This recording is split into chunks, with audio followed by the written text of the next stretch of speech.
그 교육부 발표 자료 중에 5페이지에 보니까 초중고 사교육 감소, 사교육 총액은 5.7%가 줄었다. 참여율은 4.3%가 줄었다. 그렇게 돼 있네요. 사교육 총액이 줄은 건 학생 숫자가 줄어서 총액이 줄었던 것도 있겠죠? 5페이지.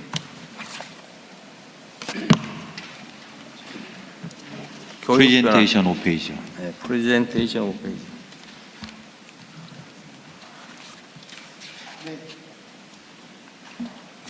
이게 총액이 5.7% 전년 대비 줄었고 사교육 참여율도 4.3%가 줄었다고 돼 있는데 네. 혹시 사교육 총액이 줄어든 거는 아이들 숫자가 줄어들어서 생긴 거 아니냐? 그렇지 않습니다. 아, 그래? 네, 네. 숫자는 똑같은데 근데 왜 줄어들었을까요? 맨날 늘어난다고 다 계속 난리였잖아요. 늘어났었는데요. 네. 그러니까 올해 들어서 특히 그 사교육에서 유아나 초등학교 1, 2, 3학년 학생들이 돌봄의 필요에 따라서 가든 사교육 분야를 저희들이 적극적으로 지원하게 되면서 통합 돌봄을 확대하면서 네네. 어거지로 학원 보내던 게 줄었다. 네네, 뭐 이렇게 그런 이해하면 됩니까? 크게 요인으로 보입니다. 네. 다행이네요. 그 다음에 하나는 지금 이제 과거에는 하여튼 점수로 1등부터 지금 학생 수가 응시 인원 수가 연간 몇 명이나 됩니까? 학력고사 뭐 하여튼 이런 거 보는 수능 시험 말씀입니까? 약 45만 명 정도. 45만 명? 하여튼 이 45만 명을 1등부터 쭉 점수를 매겨가지고 하여튼 한 개 등수 차이 0.000 뭐 몇 점 이렇게 될 수도 있겠죠. 근데 이렇게 하는 거고 이제 등급제가 생겼잖아요. 1등급, 2등급, 3등급. 근데 같은 등급 안에는 점수 차가 있지만 같이 취급하는 거죠. 근데 이게 이제 그 전원을 등수를 다 매기는 거하고 등급을 매기는 거하고 이게 이제 등급을 매기면 입시 과열이 조금 줄어들 수 있는 거죠. 네, 그렇다고 보고 있습니다. 그 등급제를 도입한 취지는 원래 그런 건가요? 등수제로 안 하고 등급제를 도입한 이유는 뭐예요? 그 전체를 어디서 개인 40몇만을 등수로 하기는 아무래도 어려움이 있어서요. 그래서 이제 9등급제로 하다가 이 등급제를 5등급제로 하면서 조금 더 그나마 그러니까 경쟁을 좀 완화하려고 한 거겠죠. 그렇습니다. 네. 5등급인데 이걸 만약에 예를 들어서 2등급으로 한다. 또는 극단적으로 한 개 등급으로 했다고 하면 이제 등수가 의미가 없어지는 추첨제가 되는 거죠. 그렇게 되는 거잖아요. 그렇게 생각할 수 있습니다. 아니 이론적으로는 그렇지, 이론적으로. 네. 어쨌든 등급의 계급을 숫자를 줄이는 만큼 경쟁은 좀 완화되는 거죠. 네, 어쨌든 전체적으로 지금 이 새로운 사회 AI가 도입되는 아니, 제가 보는 네. 단순히 제가 이론적인가 물어보는 거예요. 네, 네. 예를 들면 우리 입시제도가 과거에는 등수제로 하다가 등급제로 전환했고 등급이 어쨌든 9등급에서 5등급으로 줄었다는 거잖아요. 네. 그러면 예를 들면 상위 1등급이 예를 들면 이제 20%? 네. 20% 안에서는 그 성적 차이가 입시에 영향을 안 미치는 겁니까? 일단 수능 점수 자체로는 안 미치는데 안 미치는 거죠. 네. 다른 요소, 다른 건 빼고 그건 다른 것으로 평가로 빼고. 판단하죠. 네. 점수 자체만은 네. 같은 등급이면 똑같이 취급하는 거죠. 네. 그렇죠. 네. 그러면 소위 그 실력을 구분하기 위해서 무지하게 어려운 문제를 한두 개를 넣잖아요. 소위 킬러 문항이라고 그럽니까? 네. 요즘도 이게 변별을 하기 위해서 어려운 문제를 넣죠, 시험에. 안 합니까? 교육과정 안에서 낼 수 있도록 최대한 권장하고 있고 그런 의도적인 킬러 문항은 배제하는 것을 기본으로 하고 있습니다. 그러면 지금은 그 수능 시험에는 교과서 외에서는 안 나옵니까? 최대한 교육과정에서 소화한 내용으로만 출제하도록 권장하고 있습니다. 예. 뭐 물론 이제 변형은 있겠죠. 예를 들어 똑같은 문제인데 네. 숫자를 바꾼다든지 그렇습니다. 이런 거 있을 텐데. 이게 왜 물어보냐면 어쨌든 사교육 또는 선행학습, 특히 이제 사교육 교과서에 안 나오는 문제가 어떻게 나올지 모르니까 그거를 대비하기 위해서 어쨌든 아주 고득점을 하기 위해서 그런 거는 지금은 그러면 많이 없어진 거예요? 제가 좀 교과서에 안 나오는 거 시험 문제 대비하기 위해서 네, 사교육 받는 건 없어진 거예요? 제가 좀 답변 올리겠습니다. 그 오지선다 객관식 시험을 치고 있고요. 이제 수능에서는 일부 영어 제외 국어 한문은 절대평가 등급제로 하고 있고 나머지 과목은 여전히 상대평가 표준 점수를 주고 있습니다. 주고 있는데 지금 수능이 32년간 시행되면서 기출 문제를 피하면서 정상적인 문제를 출제하는 데 한계에 봉착해 있습니다. 그래서 아주 이상한 문제들이 나왔다고 흔히 뉴스로 나오는 것이 그것입니다. 그래서 이제 이른바 상위권 변별력을 위해서 이른바 킬러 문항이라고 불리는 문제가 나오고 있고 완전히 해소됐다고 생각되지 않습니다. 현재 그래서 객관식 수능시험을 계속할 것이냐의 문제는 깊이 한번 고민해 봐야 될 주제입니다. 근데 결국은 평가의 편의를 위해서 그러니까 오해받지 않고 평가 점수로 어쨌든 선별 기준, 변별력을 확보하려고 문제를 어렵게 내는 거잖아요. 네. 시험 문제 다니면 다 점수 네. 똑같아져 버릴 테니까. 네. 근데 그게 결국은 학생들을 위해서라기보다는 선발하는 측의 편의와 안전성을 위해서라고 보는 게 맞겠죠? 그런 측면이 있습니다. 그러니까 교육 당국이 이제 오해받지 않고 좀 확실하게 이제 칸을 치고 5등급이라도 어쨌든 나누고 이런 거를 하는데 혹시 의심을 받을까 해서 웬만하면 다 객관식으로 하고 그러다 보니까 사실은 굳이 안 배워도 될 거를 갖다가 특이한 것까지 막 다 모든 영역을 만약을 대비해서 다 공부하고 이 사회적 낭비를 초래하는 측면이 있는 거죠. 있습니다. 근데 이게 고민을 좀 해보자는 취지인데요. 지금은 학생들에게 과거에는 해답을 쓰는 능력을 주로 길러줬잖아요. 네. 뭐 이 닥치는 문제를 어떻게 풀 거냐. 근데 지금은 확실히 변했는데 질문만 하면 답은 사람보다도 뛰어난 사람보다도 프로그램이 훨씬 더 잘해주는 시대가 돼버렸잖아요. 네. 답하는 능력은 거의 의미가 없어지는 시대가 오고 있죠. 지금은 질문을 얼마나 잘할 것이냐. 특히 인공지능 좀 더 이제 나가서 앞으로 아마 일반 인공지능 뭐 이런 게 곧 현실이 될 텐데 답하는 능력을 그냥 일반 능력을 기르기 위해서 답하는 능력을 테스트하고 또 그 테스트에 맞춰서 답하는 능력을 죽으라고 키우고 그것도 주관적 답도 아니고 객관식으로 제시되는 것 중에서 고르는 이거 초보 컴퓨터가 해도 쉽게 할 일이잖아요. 그죠? 네, 맞습니다. 앞으로도 계속 이렇게 할 거예요. 그래서 지금 오지선다 객관식 문제를 앞으로도 계속 AI 시대의 미래를 살아갈 아이들에게 계속 할 것인가에 대해서는 굉장히 근본적인 문제제기가 이건 있고. 아이들을 사실은 망가뜨리는 거잖아요. 네, 그렇습니다. 어른들이 편하게 채점하고 분류하고 행정을 의심받지 않고 안전하게 하기 위해서 네. 아이들을 희생시키는 거잖아요. 네.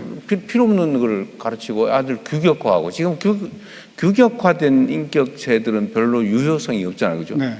세상은 좀 독창적이고 창의적이고 좀 개성 있고 이런 사람을 원하지 똑같이 만들어진 사람을 결코 원하지 않단 말이에요. 똑같은 거는 인공지능이 이제 다 해치울 텐데 지금도 컴퓨터가 대부분 하고 있지만 인공지능은 더 할 거 아닙니까?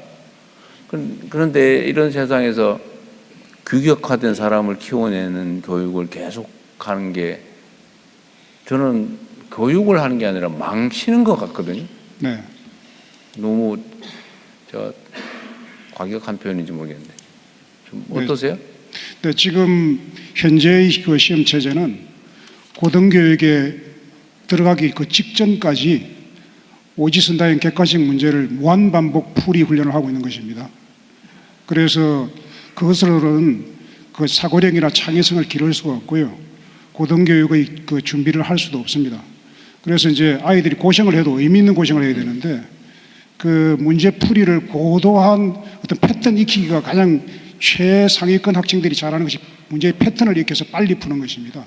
그러니까 네, 그 초보 컴퓨터 되는 연습을 하고 있는 거예요. 그렇습니다. 그것은 그 학생들의 지적 능력을 그다지 확충하지도 못하고 사고력을 기르지도 못하고 창의성도 기르지도 못합니다. 이것을 지금 크게 가령 논술 서술형으로 적극적으로 도입해서 아이들이 오지선다에서는 남이 써놓은 정답을 고르는 것에 불과합니다. 그런데 이제 자기 손으로 자기가 정답을 쓰게 만들어야 됩니다. 그래서 그것이 이제 논서술형 교육이고요. 수능에서부터 논서술형 그 평가 방식을 도입하면 학교도 적극적으로 공교육에서도 적극적으로 하고 해서 가장 중요한 것은 대입 제도를 좀 바꿈으로써 학교 교육을 바꿀 수가 있다. 교육 수업과 학생들의 학습 방향을 바꿀 수 있다는 것이 큰 그 전환이 되어야 된다고 생각을 하고 있습니다. 아니 그러니까 지금 이제 우리 교육위원장님 말씀도 일단 좀 진전된 것 같기는 한데 주관식으로 답을 쓰는 뭘 물어보면 거기다 답을 쓰는 그걸 지금 이제 다음 차선으로 하겠다는 건데 네. 이게 좀 무책임한 얘기인지 모르겠지만 아까도 얘기했잖아요. 누군가 물어보는 내주는 과제를 푸는 이거는 이제 컴퓨터 시키면 인공지능 시키면 된다니까요. 이제 뭐라고 질문할 것이냐, 뭐라고 구상할 것이냐, 세상에 없는 새로운 생각을 어떻게 표현할 것이냐 이런 거를 배워야 되는 거 아닌가요? 네, 질문하는 능력이 AI 시대에 가장 중요한데 질문하는 능력도 사고력과 창의성이 기본입니다. 창의성과 그 사고력을 기르는 방식이 평가 방식으로서는 오지선다 객관식으로는 전혀 다를 수 없습니다. 그건 당연히 아니고 네, 그건 그래서 망치는 거고 논서술형 출제를 하게 되면은 학생들이 사고력과 창의성을 기를 수 있는 그 수업 방식도 달라지고 학생들의 학습 방식도 달라지고 어릴 때부터 책을 읽게 되고 그런 방향을 유도해 나갈 수가 있습니다.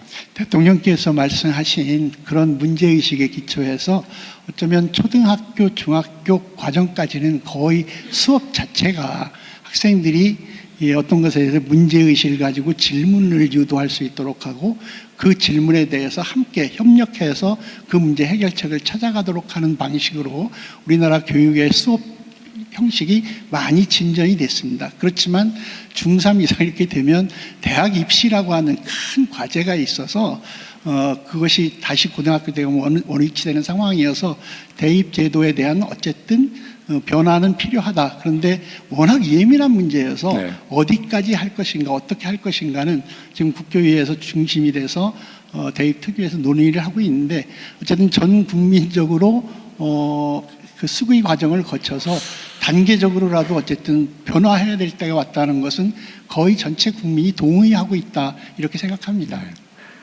그런데 어쨌든 이 입시 제도라고 하는 게 이제 모든 교육의 방향을 정하는데 사실 딱 거기 맞추잖아요. 심지어 대학 안 갈 사람들도 거기에 맞춰서 공부를 당하고 있죠, 그죠? 그렇습니다. 근데 이 이제 입시제도라고 하는 게 워낙 예민하다 보니까 조금만 뭔가 건들면은 여기에 이제 득보는 쪽, 소위 피해 본다고 생각되는 쪽이 엄청나게 예민하게 반응을 하니까 손대기가 너무 어렵죠. 네. 또 한 가지는 이게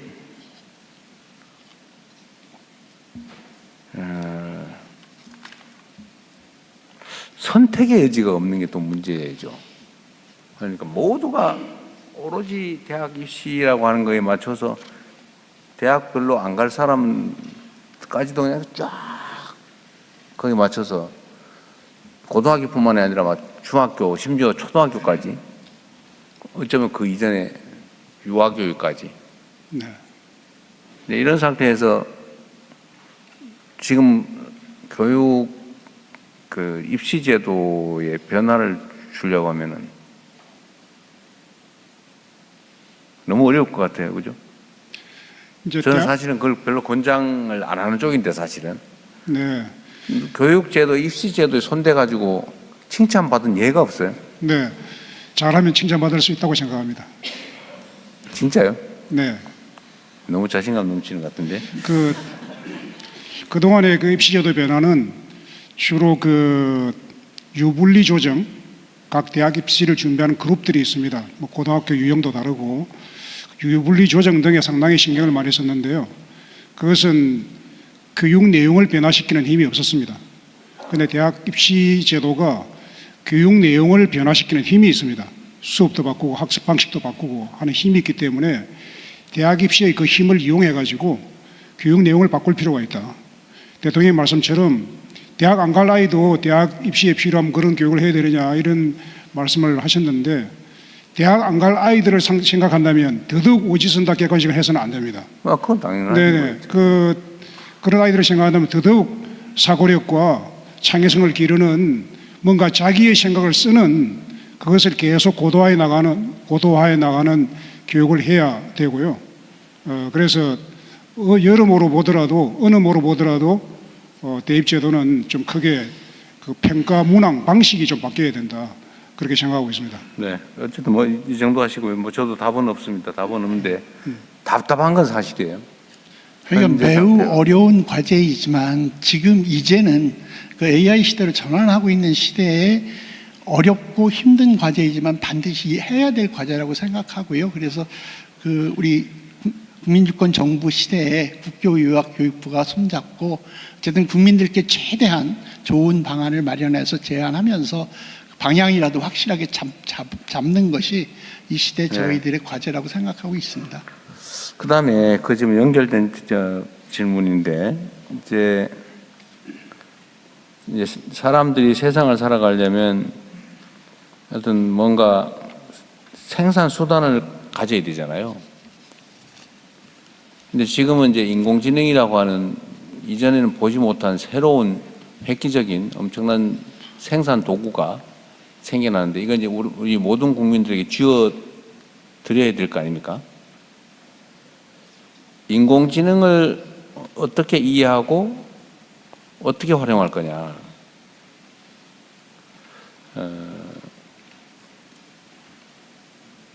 이거에 대해서 예를 들면 교육 당국은 어떻게 할 생각이에요?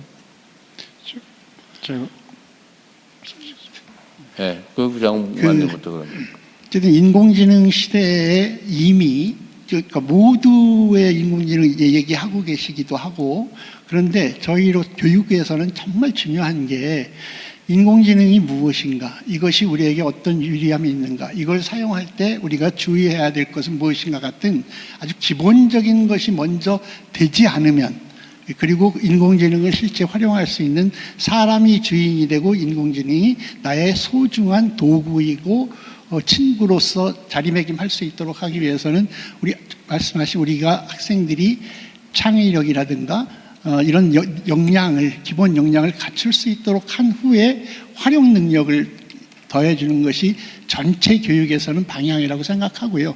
그렇게 기본적인 방향을 잡고, 그럼에도 지금 이미 이 가고 있는 것에서 실제로 우리가 AI 3강으로 세계를 선도하기 위한 AI 영재라든가 그런 산업에 종사하기 위한 전문적인 인력, 이것은 또 그 현재 있는 고등학교나 이런 과정에서 그리고 대학 전체에서 별도로 이렇게 나누어서 생각해서 지금 추진해야 한다고 생각하고 그렇게 추진하고 있습니다. 그러니까 학교 교육에서 어떻게 인공지능을 어떻게 가르치고 있는지, 어떻게 가르칠 계획인지. 지금 현재는 그 학교의 AI 교육을 어떻게 할 것인가를 선생님들이 함께 연구해서 잘 하고 계시는 분을 중심으로 시범 학교로 해서 운영하고 있고요. 그 학교를 그 내년에 훨씬 더 많이 늘리면서 구체적으로 요 단계 기초 단계에서 무엇이 필요한지를 확정짓기 위한 그런 준비를 지금 하고 있습니다. 하여튼 인공지능 교육을 강화해야 된다, 그리고 심화해야 된다, 확장해야 된다고 하는 건 명확한 과제인 것 같습니다. 그 평생교육진흥원 어디 학교에서는 그렇다고 치고 우리 일반 시민들에게 인공지능과 관련된 뭐 어떤 교육 기회 제공이나 이거 어떻게 계획하고 있어요?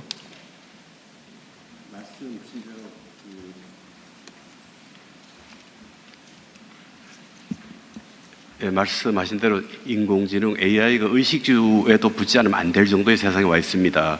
옛날에 배웠던 사람들이 지금 활용하지 못해서 여러 가지 갈등이 벌어지고 있는데요.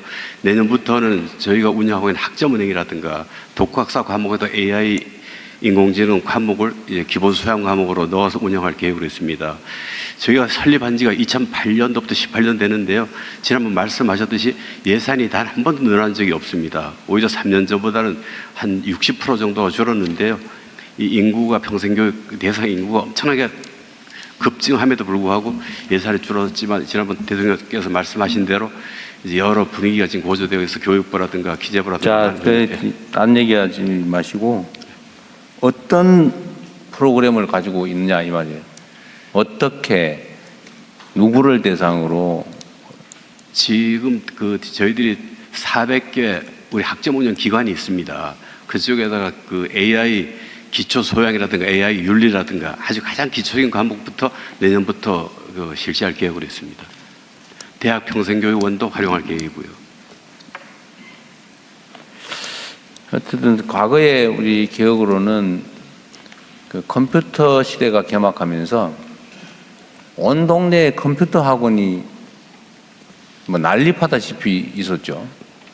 그래서 아이 어른 가릴 것 없이 컴퓨터 학원에 가서 배우고 또 학원도 많이 만들고, 물론 어느 순간에 또 그게 일상화되면서 다 사라지기도 했지만 아마 그게 우리 대한민국 디지털화에 크게 도움이 됐을 거예요. 그런 것처럼 AI 교육 활용 붐이라고 그럴까?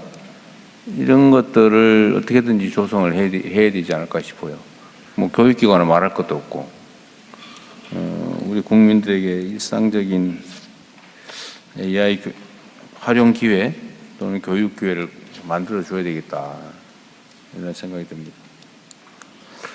아까 시험 얘기 잠깐만 더 하면, 이제 주관식으로 평가를 하게 되면 어쨌든 이제 사고력을 키우기 위한 노력을 하게 되겠죠. 네. 지금은 주어진 거 그야말로 이렇게 어떤 거 고르는, 네, 세상에는 근데 그 고를 일이 별로 없어요, 그죠? 그렇습니다. 네. 근데 이거를 이제 표현 능력, 소위 주관식 평가를 하면 이제 주관적이 되니까 이제 의심을 받잖아요. 네, 그래서 못하는 거잖아요. 물론 이 의심에는 나름의 근거가 좀 있죠. 꼭 그 어떤 제도를 만들면 악용하는 경우가 있어요. 근데 지금은 사실 대학 입시 제도라고 하는 게 객관식 시험을 봐가지고 뽑는 것도 일부 있지만, 그 수시 제도라고 합니까? 정시 말고 수시. 네, 수시. 수시에서는 사실상 주관식 평가, 심지어 면접 통해서 주관적 평가도 아니고 뭐라 그래, 그 시험도 아니고 면접해가지고 뽑는 경우도 많죠. 네, 수시는 주로 학생부 중심이고요. 근데 학생부에만 의존하는 건 아니잖아요. 그 학생부 자체를 객관적으로 비교할 길은 별로 없는 거죠. 이제 학생부 그 내용이 상당한 우열이 있기 때문에 학생부 평가가 아주 기본이 되고 학생부에 적힌 내용을 확인하기 위한 심층 면접 등을 하기도 합니다. 그러니까 네. 면접관들의 주관적인 평가, 네. 거의 뭐 감성적 평가 이런 것들이 영향을 미칠 정도인데 그거는 주관식 시험에 대한 평가보다는 훨씬 더 주관적이잖아요. 그 대학의 그 평가 방법이 학생부 평가 방법이 그렇게 허술하지 않습니다. 아니 학생부만 가지고 하는 건 아니잖아요. 거기다가 면접하고 학생부를 중심으로 면접을 합니다. 뭐 속에서도 보고 네. 그러다 보니까 속에서 전문으로 써주는 데도 생기고 그런 거 아니에요. 네. 그 영향을 미치니까 그러겠죠. 영향을 미치는데 상당한 전문성이 있고 평가 기준이 확립되어 있기 때문에 아니 내가 말하는 거 자꾸 그뭐저 변명하는 거 다 듣자는 게 아니고요. 내가 공격하는 것도 아니고 네. 거기도 매우 주관성이 많이 작동하는데 네. 주관식 문제에 대한 평가보다는 오히려 더 주관적이지 않냐 그 말이에요. 다시 얘기하면 네. 주관식 문제에 대한 주관식 답변에 대한 평가의 예를 들면 불공정 위협이라고 하는 게 네. 면접의 불공정 위험보다는 더 적지 않냐 그 말이에요. 그 질문은 일리가 있는 질문입니다. 그렇게 볼 수도 있습니다. 아니 그래서 내가 한 얘기는 네. 그 내가 칭찬받자는 얘기를 아니고요. 지금 우리가 이제 무서워서 혹시 객관성을 잃었다는 의심을 받지 않을까 무서워서 네. 주관식 평가를 못 하잖아요. 네, 맞습니다. 근데 그게 사실 기우다 그 말이에요. 내가 하는 말은 네. 이미 수시제도 면접 평가 이런 데서 이미 주관적 평가를 하고 있고 수용을 하고 있는데 네, 맞습니다. 그런데 주관식 문제에 대한 평가의 주관성을 의심받을까봐 그거 아예 안 하고 있는 거 좀 이상하다 내가 그 생각을 네, 얘기해 보는 거예요. 앞으로 선원 수령 평가를 하게 되면 뭐 말씀처럼 그럼 논술학원 가는 사람이 막 생길까 또? 네, 그 면접 시험의 어떤 정성 평가 그보다는 선원 수령 평가에는 제시문이 주어지고 조건이 주어지고 하기 때문에 아주 명확한 채점 기준이 나와 있기 때문에 그렇게 그 면접 평가보다는 만약에 지금 네. 그런 식의 주관식 평가를 하게 되면 과거에 한때 그 되게 논술 학원, 네, 논술 쪽집게 선생 네, 이런 게 또 확 다시 부활하지 않을까요? 그 점에 대해서도 많이 검토를 하고 있는 중인데 이제 가령 수능을 지금 상상하고 대화를 나누는 중인데 그 수능 이제 선논술을 하게 되면 논술 학원에 막 몰려가지 않겠는가 그것이 첫 번째 걱정입니다. 걱정인데 지금 내신에서부터 중학교 때부터 6년간 중간고사, 기말고사를 계속 그 같은 유형으로 시험을 치고 특히 고등학교 가면은 수능과 같은 유형으로 선원 수령 평가를 하게 될 것입니다. 학교에서 계속 시험을 치다가 연습된 상태에서 가게 되고 그 다음에 이제 앞으로 AI를 활용을 하게 되면은 그 국가의 그 교육 특화 AI가 그 전국 학교의 선원 수령 평가의 문제와 뽑은 답안과 그것을 모두 다 데이터를 압도적인 데이터를 축적하게 되기 때문에 그걸로서 평가도 하고 선생님들도 활용을 하고 아이들도 그 피드백을 받고 하기 때문에 사교육 시장에서는 아마 따라하지 못할 것 같습니다. 그래서 그 공교육의 그 AI 활용이 아주 압도적이 되기 때문에 그 부분에서 많은 문제가 좀 해소될 수가 있다고 생각이 되고 오히려 그 사교육에 갈 동기가 많이 줄어들지 않을까? 지금 오지선다 객관식보다는 오히려 더 줄어들 수도 있다 그렇게 생각하고 있습니다. 주관식 문제에 대한 주관식 답변에 대한 평가의 객관성이나 아니면 뭐 투명성에 대한 의심 네. 이거는 뭐 인공지능으로 보완을 하든지 할 수는 있긴 할 텐데 어쨌든 이게 또 변화를 주고 나면 일단 뭐 혼란이라면 좀 그렇고 어쨌든 또 무슨 거기에 맞춘 특화된 학원 사교육 뭐 이런 것들이 마구 생겨날 가능성이 네. 높죠. 네.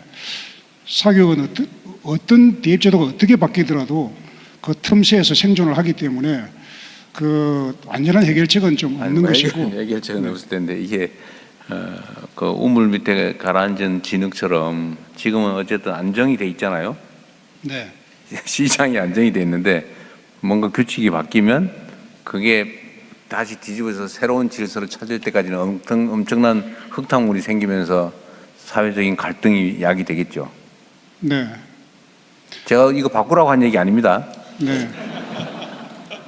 뭐 그런 생각이 들었다 그 말이에요. 네. 우리 한번 같이 고민해 보자 그런 취지입니다. 네.